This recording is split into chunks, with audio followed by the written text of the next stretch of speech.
And welcome back to the Educated Ignorance Podcast right here on the For Frequency's Sake Podcast Network. We want to wish everybody a happy Wednesday afternoon, early evening, all that good stuff. We are here on Twitter, Facebook, and YouTube. Like, follow, share, subscribe, all of that good stuff. We're going to get in and out of here today. We are going to talk about a couple of the games last night, not all of them, but man, oh man, was one of them good, and the other one was all time, another all timer out up in the Northeast. And then on uh and then tonight we'll obviously preview the games coming up tonight. A couple big game fives. We have the Celtics trying to end Miami season, and then we will have of course big game five swing game between the Clippers and the Mavericks. So with all of that, housekeeping notes, be uh we will not be on tomorrow. We will be back Friday. Friday's show will be loaded. We will have probably at least 2 or 3 second round previews. I mean, depending on, what we get, we are guaranteed to have 2 game 6s on Friday. Cavs Magic, Clippers Mavs. We could have 3 game 6s if the Celtics decide to just screw around today, which let's all hope not. And of course, we will be recapping 2 game 6s from Thursday night, which will be Sixers Knicks and Bucks Pacers. So reviewing Thursday's games, previewing Friday's games, and then of course we would have at least a round 2 preview for Wolves Nuggets.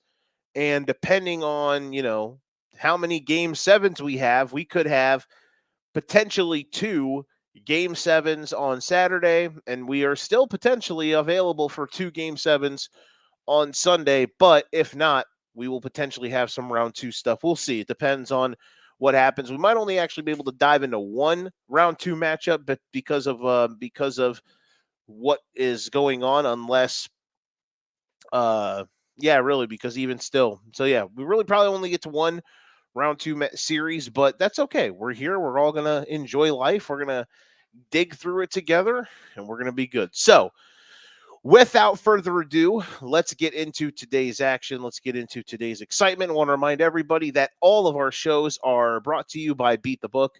Want a space where you can interact with pro bettors? Well, our friends over at Beat the Book is the app for you. Beat the Book is a social media betting app where you can follow your favorite cappers and even get all of their picks sent directly to your phone.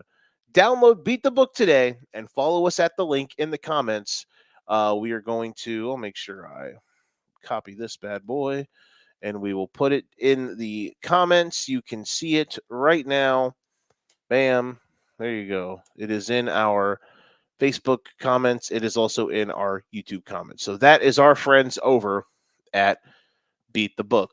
Let's steal some Josh Paytoness and take a dip from the chalice of supremacy.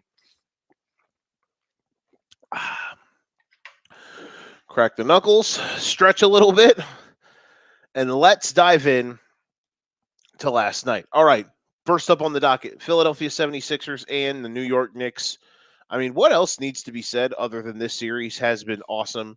We all know what this has gone like. We all understand the historic premises, parameters, I guess you should say. But in this matchup, and like what is at stake, both of these first round series in the 2-7 matchup have almost been like 2 seeds going at it. You could argue the Lakers probably less than a 2 seed, but at least in this one, because at the end of the day, the Knicks are a 50-win team that ended up with the 2 seed in the East, and they are awesome. But the Sixers were on a 65 or whatever win pace when Joel Embiid played. So they were clearly the second best team in the Western or in the Eastern Conference this year.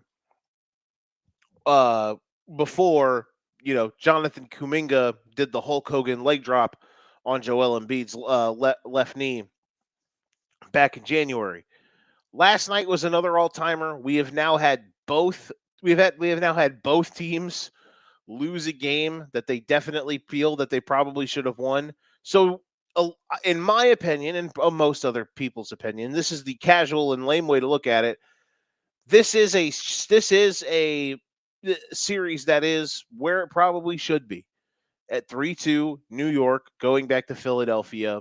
The Knicks were better game 1, the Sixers were better in game 2 and lost. The Sixers controlled game 3. The game 4 was even until New York out executed Philadelphia in the final 6 minutes and they won, rightfully so. And then in this game, it was even until New York out executed Philly in the final 6 minutes, and the Sixers found a way to win. And let's talk about the reason why. And he's right in front of us on this graphic. No producer Danny today, so shout out to him. Hope everything's okay. But 46 points, 5 rebounds, 9 assists for the new member. I wouldn't say, I don't know if we're going to put him in, or not, I don't know if he's a member of Club Superstar or if he's a member of everyone's top 15 lists, because listen, I know these days, 30 people are in the top 15 of players in the league.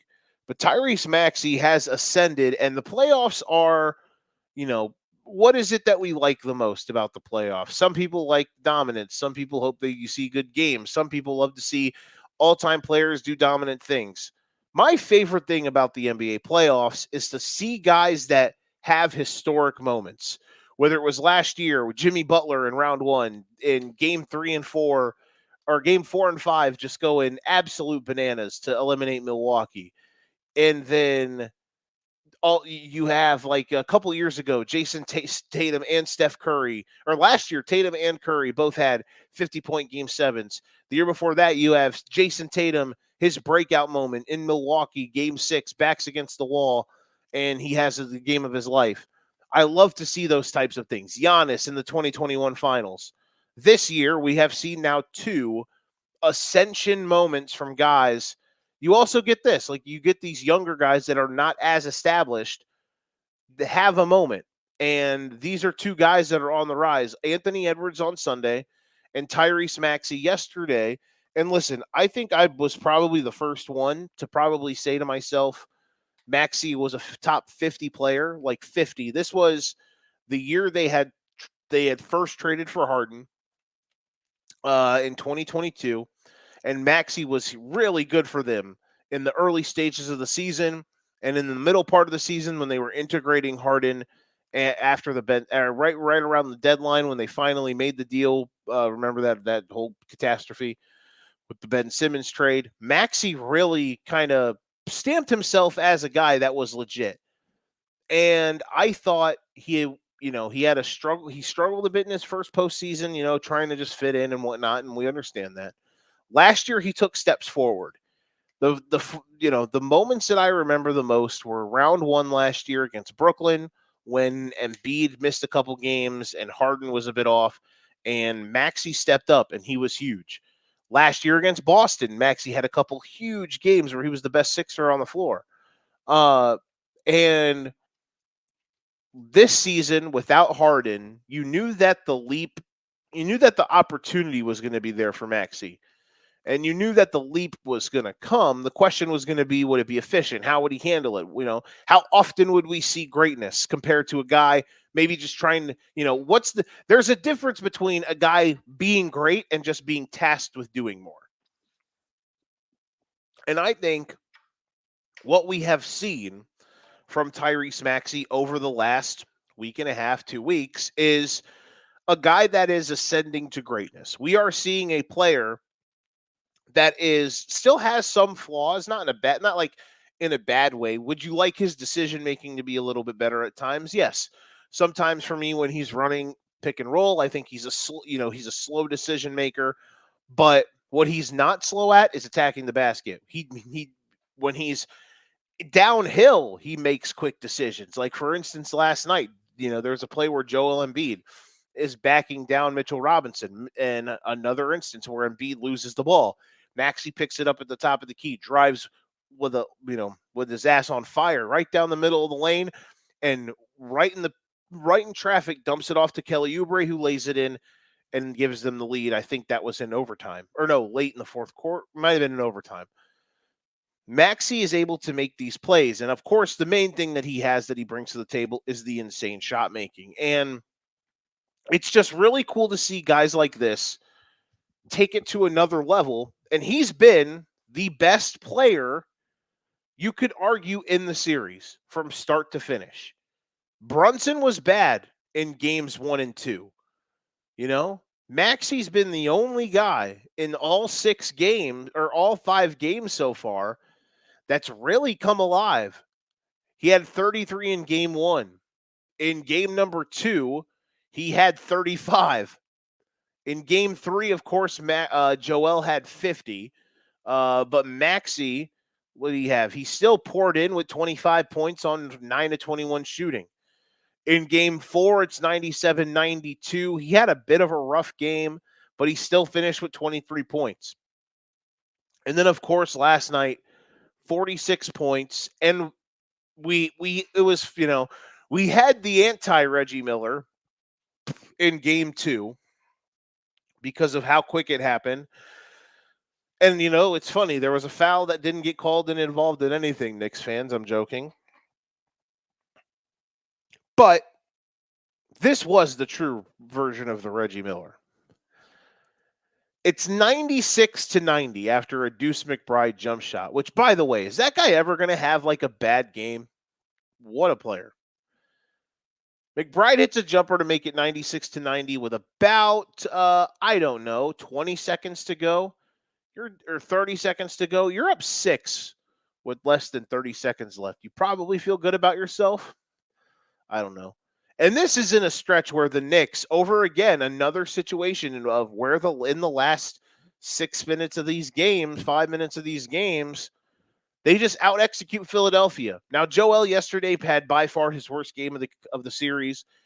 The old quadruple-double. He had 20 points, like 15 rebounds, 10 assists, and he also had 11 turnovers. Not a great game from our favorite tall man named Joel.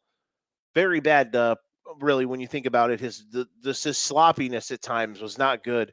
And, making bad reads, bad passes. Mitchell Robinson, I thought, did a really good job. Good to see him healthy again after missing most of game 3 and all of game 4. Came back and I thought played really good defense in the second half and in that fourth quarter against Embiid. But down the stretch, you have OG Anunoby making a couple big plays.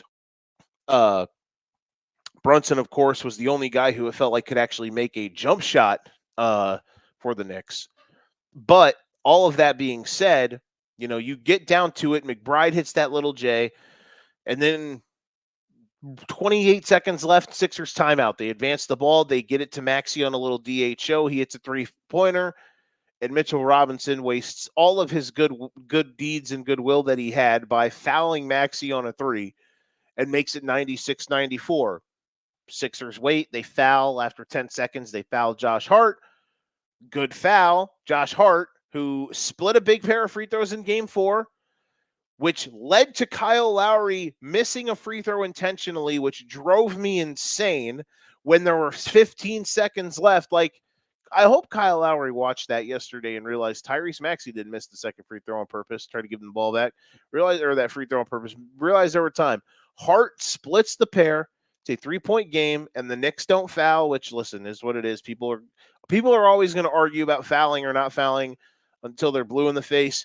Me, as a fan, I hope they don't, because I want to see a guy try to launch one and try to tie the game. And Tyrese Maxey said, launching is overrated. How about I chuck one from the Jersey Turnpike? He shoots it. He takes 2 steps in from half court and launches a 34-footer. Embiid sets the ball screen literally right at the center court circle. And they're basically playing drop coverage from half court, which, I mean, why wouldn't you? And Maxey just turns the corner and just lifts and nails it. Tie game. And it was euphoric. I was standing, I was cleaning last night. Me and my girlfriend were cleaning up her kitchen after we made dinner. and I had the game on my phone, and Maxey hits the shot, and I almost fell to the floor. You're like, holy shit, he hits that? Like, that happened? There's seasons, like, at the end, like, it's not just the fact that, like, it was a huge shot. It's a crazy shot. He shot a near half quarter and tied the game. There's seasons on the line. If that shot doesn't go in, the Philadelphia discourse for the next 48 hours is all over the place. Is that Joel Embiid's last game as a Sixer? Another season with promise that just kind of dies off. Everything that you can imagine just rattled off. Bam, bam, bam. It's a nightmare situation, but Maxey saves the day. Now, in overtime, Jalen Brunson did everything he could to keep them alive. Brunson starts the overtime period with the first 5 points. I thought that the Knicks did, there's a couple things here with Brunson. I think an issue of their offense sometimes is that their offense turns into, we're just going to stand and watch Brunson go to work, which is fine.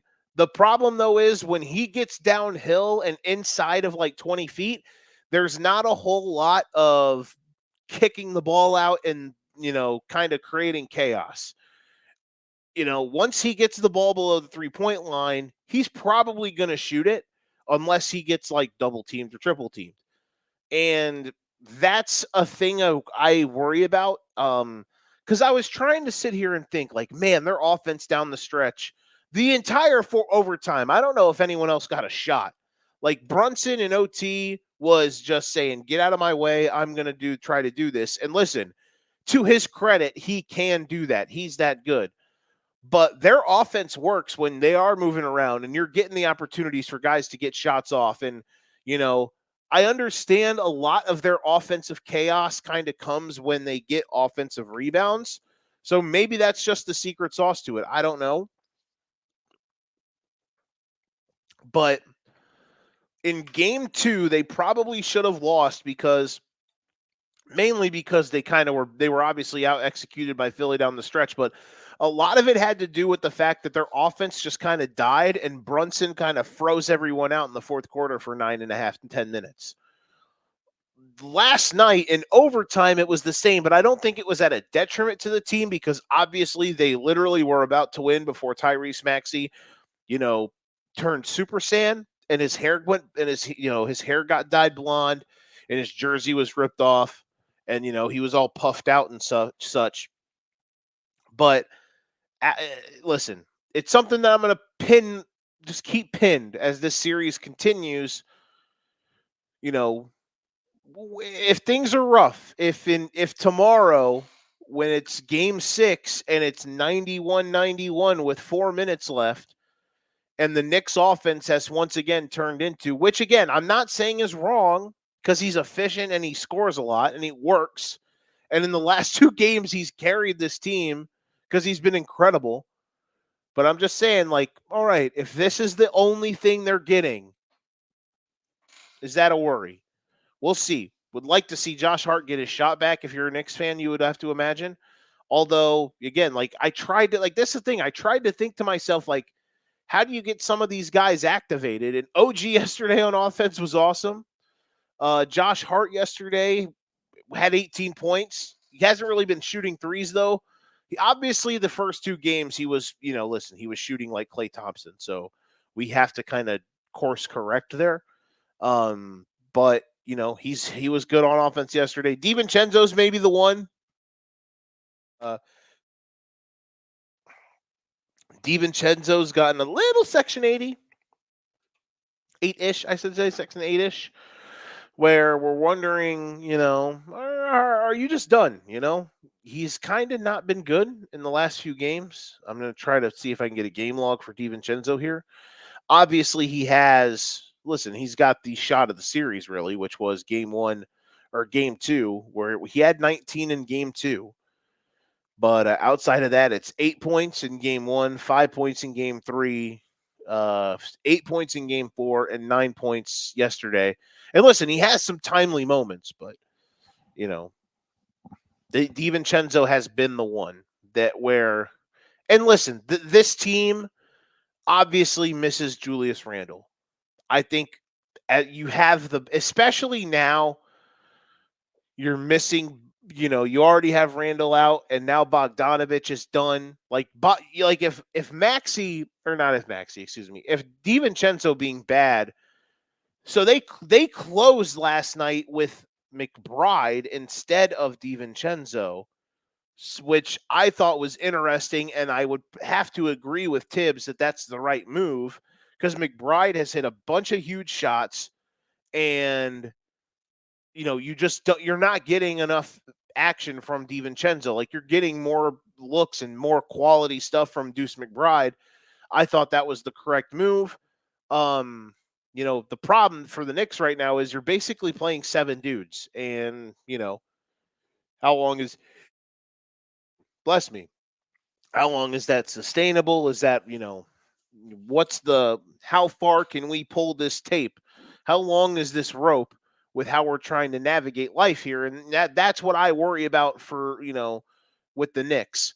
The Achua minutes have been bad. I mean, do you really even want to? I mean, if you probably say Alec Burks' name 3 times in Madison Square Garden, he's going to pop up like Beetlejuice, and nobody wants that. Listen, they need Julius Randle is not coming back. Bogdanovich is not coming back.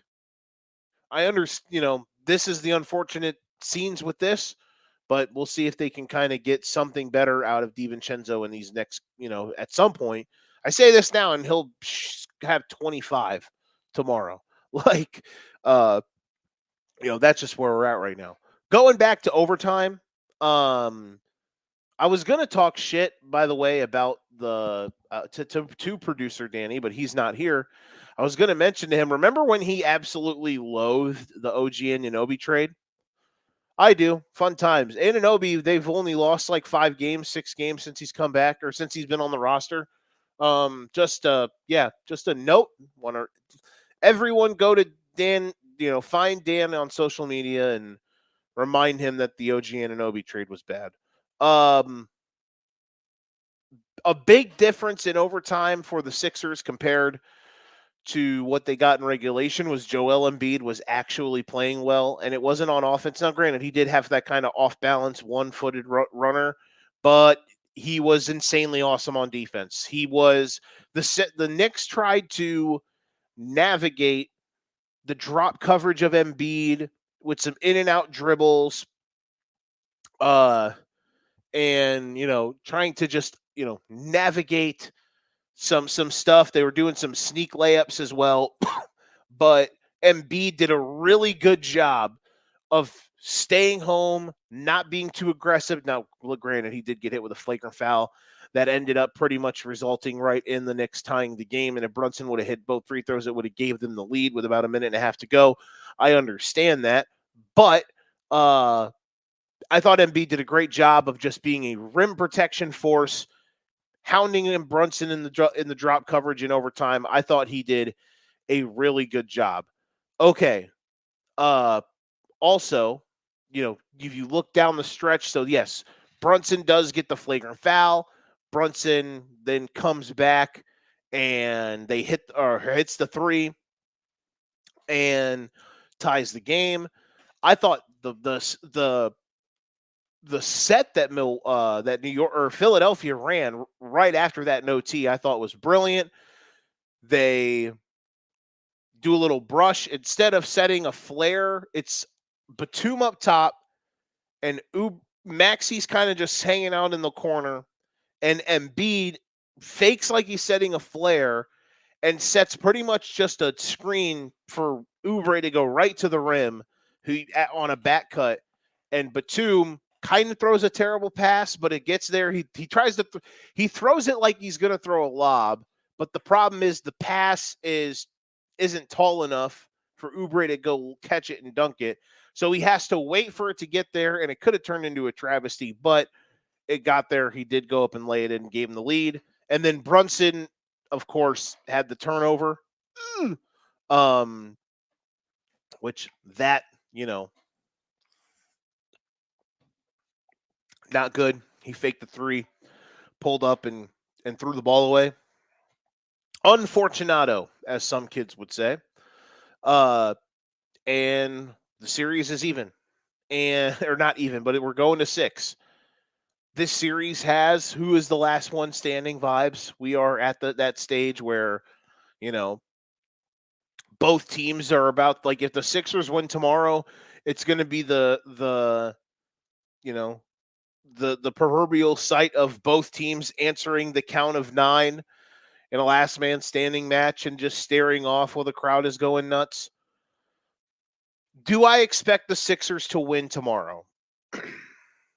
I wouldn't say I expect it, but I definitely, they're going to be betting favorites, as they should be. I do believe Embiid will have a better game tomorrow. Can the Sixers execute well enough down the stretch? Can the Knicks get more offense out of their non-Jalen players, even though I think what they got yesterday was enough?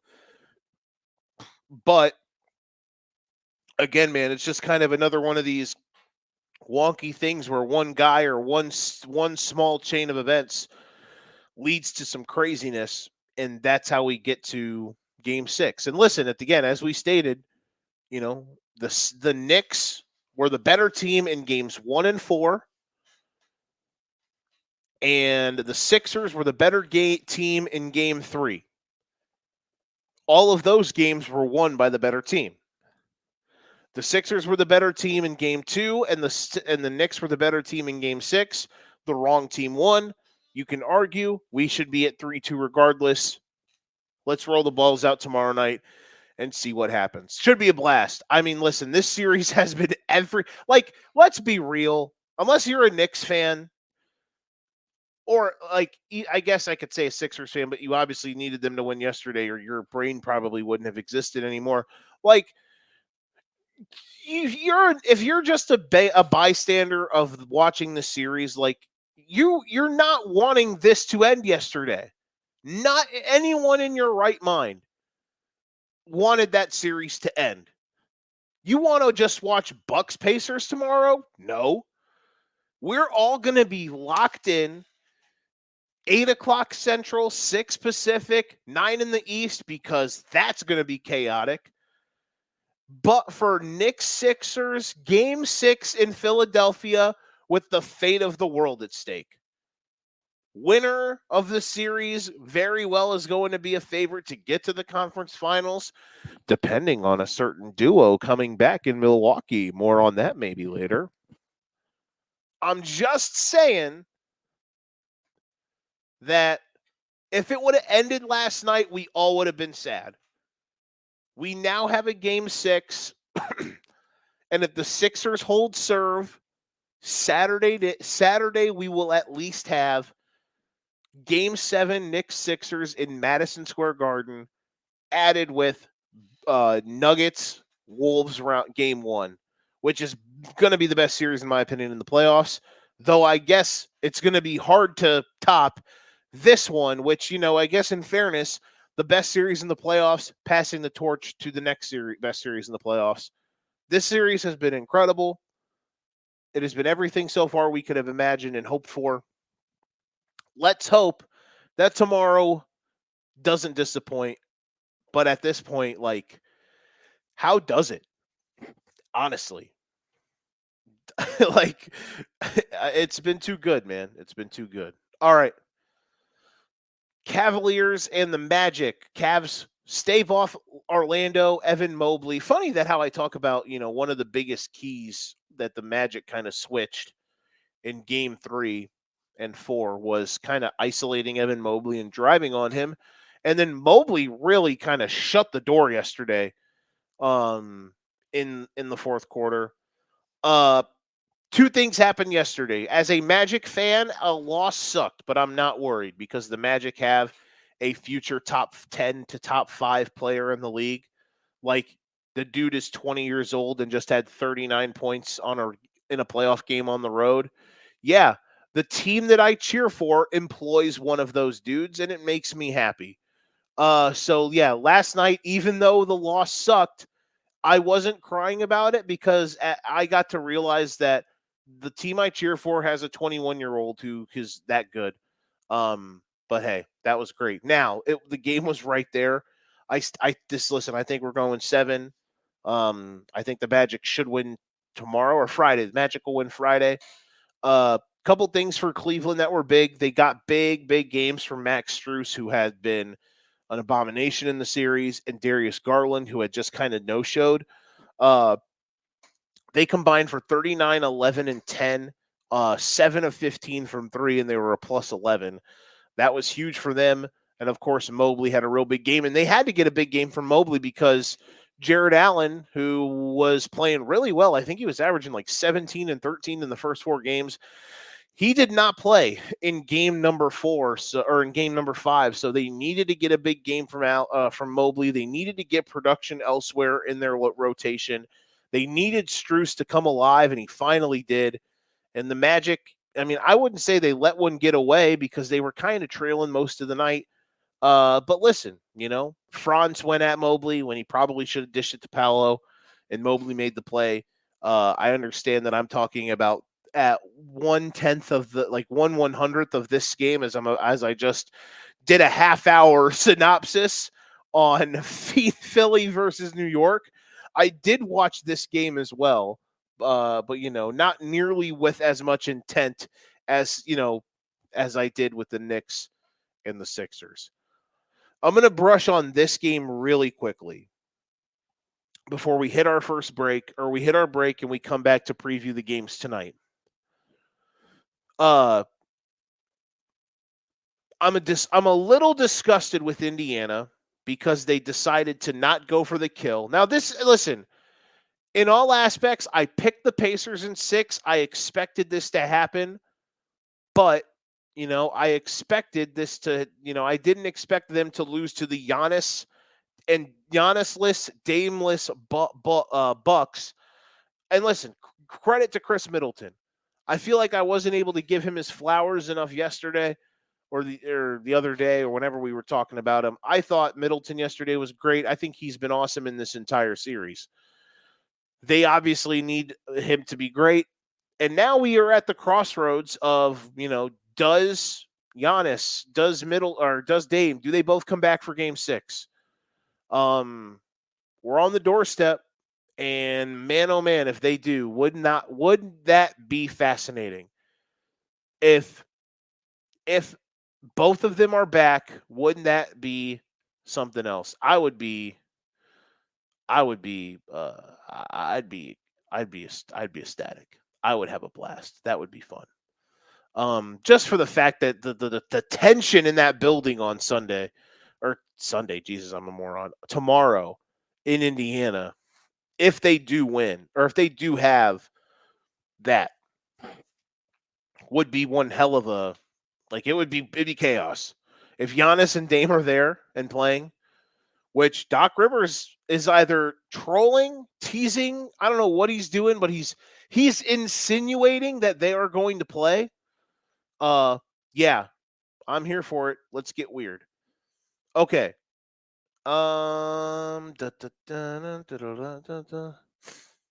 Okay. Let's see here. Not going to be able to do that. Yeah, probably not. Okay. So, those are our thoughts on last night. We're going to take a quick break. Want to thank everybody hanging out with us, by the way. We really, really appreciate it. Shout out to our Twitter audience. I'm glad we've rotated to Twitter because we get good audiences there, and we appreciate it. Okay, we're going to step aside. We are going to take a break. We'll come back. We will preview a couple big games tonight. Here, game 5s. Boston, Miami. Boston trying to end the heat, and then Clippers and Mavs. So we'll have both of those coming up next. Educated Ignorance Podcast.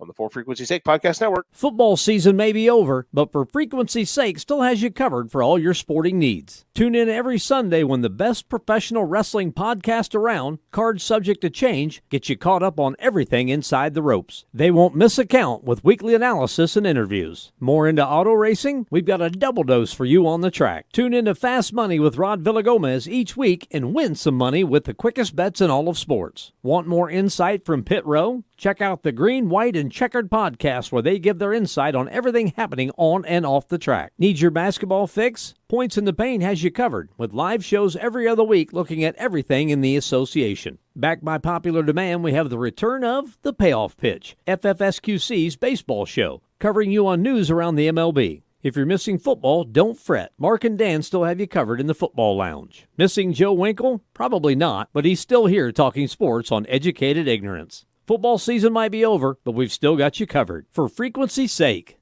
you know what we mean. For Frequency's Sake is brought to you by Durham Remodeling, serving the Quad City area's remodeling and repair needs since 1973. Clint's Draft House, grab a bite and a pint. 7th Street Moline. Lopez, New York-style pizza served up by the slice or pie, Davenport. Lifted Energy, energy drinks, coffee, donuts, and more. #GetLifted. Atomic Sports Cards and Collectibles. Sports cards and memorabilia, vintage clothing, hats, pennants, and more. Ryan Allison Tattoo. Step into the vibrant world of tattoos with Ryan Allison. And A Cut Above, offering quality custom woodwork designed specifically around our customers. All right, we are back. I was in the process of doing some Twitter stuff. Let me do something here. Going to tonight's games live.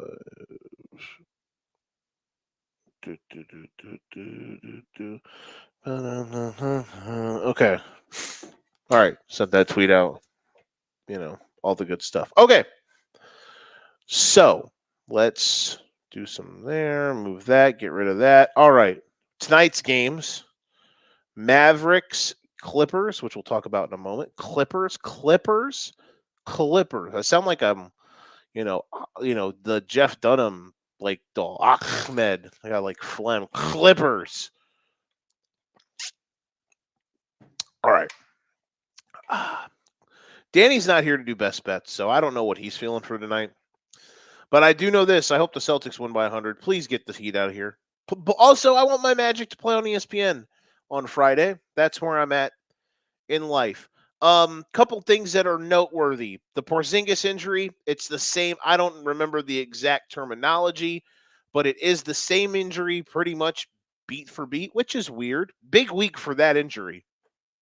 Or big time for that injury. Because it's not like it's a certain strain. It has a name to it, and I don't remember what the name is. So bad on me, I guess. But regardless, Pritchard or Porzingis out probably for a couple weeks. In my opinion, just hold him out until the conference finals and then kind of let it ride from there. I think they can easily still get to the conference finals without him. Couple notes here. I think these are big games for Hauser and Pritchard. Pritchard in games without Porzingis this year has been really good. 11 points, 3.5 rebounds, 4 assists. So I expect Pritchard to be kind of buzzing all over the place today. Pritchard with some good moments as well. 10, just under 11 a game. 4 rebounds and 1.5 assists. Those are both significant increases, and they are 21-4 without Porzingis this season. So they're great without Porzingis. They're insanely elite with him. He is obviously kind of he's their cheat code because of all the things that he can unlock. But because of the level that Pritchard and Hauser have played at this season, amongst, others, they have the ability to kind of continue to ascend and play really at a really high level without him. Horford probably going to get some more minutes. Drew Holiday, I expect him to just kind of be a bit more assertive, maybe, which you always like to see. We'll see how Boston handles tonight.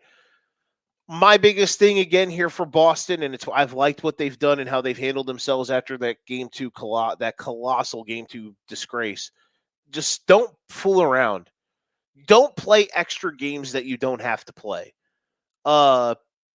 Get rid of this. Don't put extra wear and tear on yourself. Don't give yourself another 48-minute roulette wheel of potentially having someone get hurt when you're the much better team.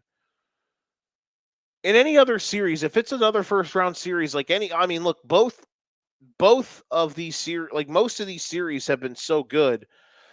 Like, yeah, if a team wins a game, like there's not going to be a team as overmatched right now as Miami compared to Boston.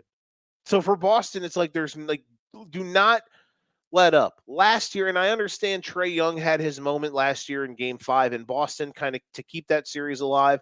He went nuts. But last year, like the same thing. Boston's up 3-1 at home against Atlanta. They're up late, and then Trae Young, they kind of let off the gas a bit, and Trae Young goes nuts, and the Hawks end up winning. Don't allow that to happen tonight. Don't allow, have aggression that you had in Game 3 and 4. Don't allow Hero to get comfortable. Don't let Bam get going. Don't let these guys have their opportunities. I think those are the biggest things in this game for Boston. Just do not give the Heat a chance. And they're not going to fold, but you're going to be able to get them out of there pretty quickly. All right, the biggest game tonight, of course, Dallas versus LA. In LA in the old crypt. Harden in the first round has been impressive. 26 points a game, 4 rebounds, 7 assists. They've been obviously insanely more efficient. They've been insanely better on the offensive end when Kawhi's not been playing. And that's obviously, listen, Kawhi has a bad knee.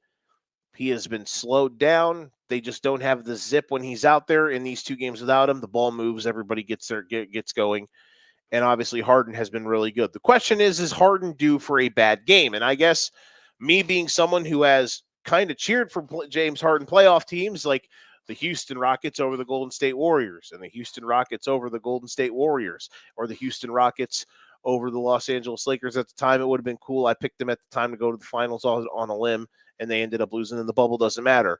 Or the Philadelphia Sixers over the Miami Heat or the Philadelphia 76ers over the Boston Celtics. Listen, I have a lot of bad James Harden playoff experiences, okay? So I'm due for him to have a bad one, a stinky one, as some would say.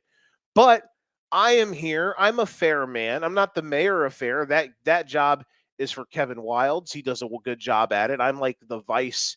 I'm not even like the vice. I'm not even, I guess vice president is higher than mayor. I'm like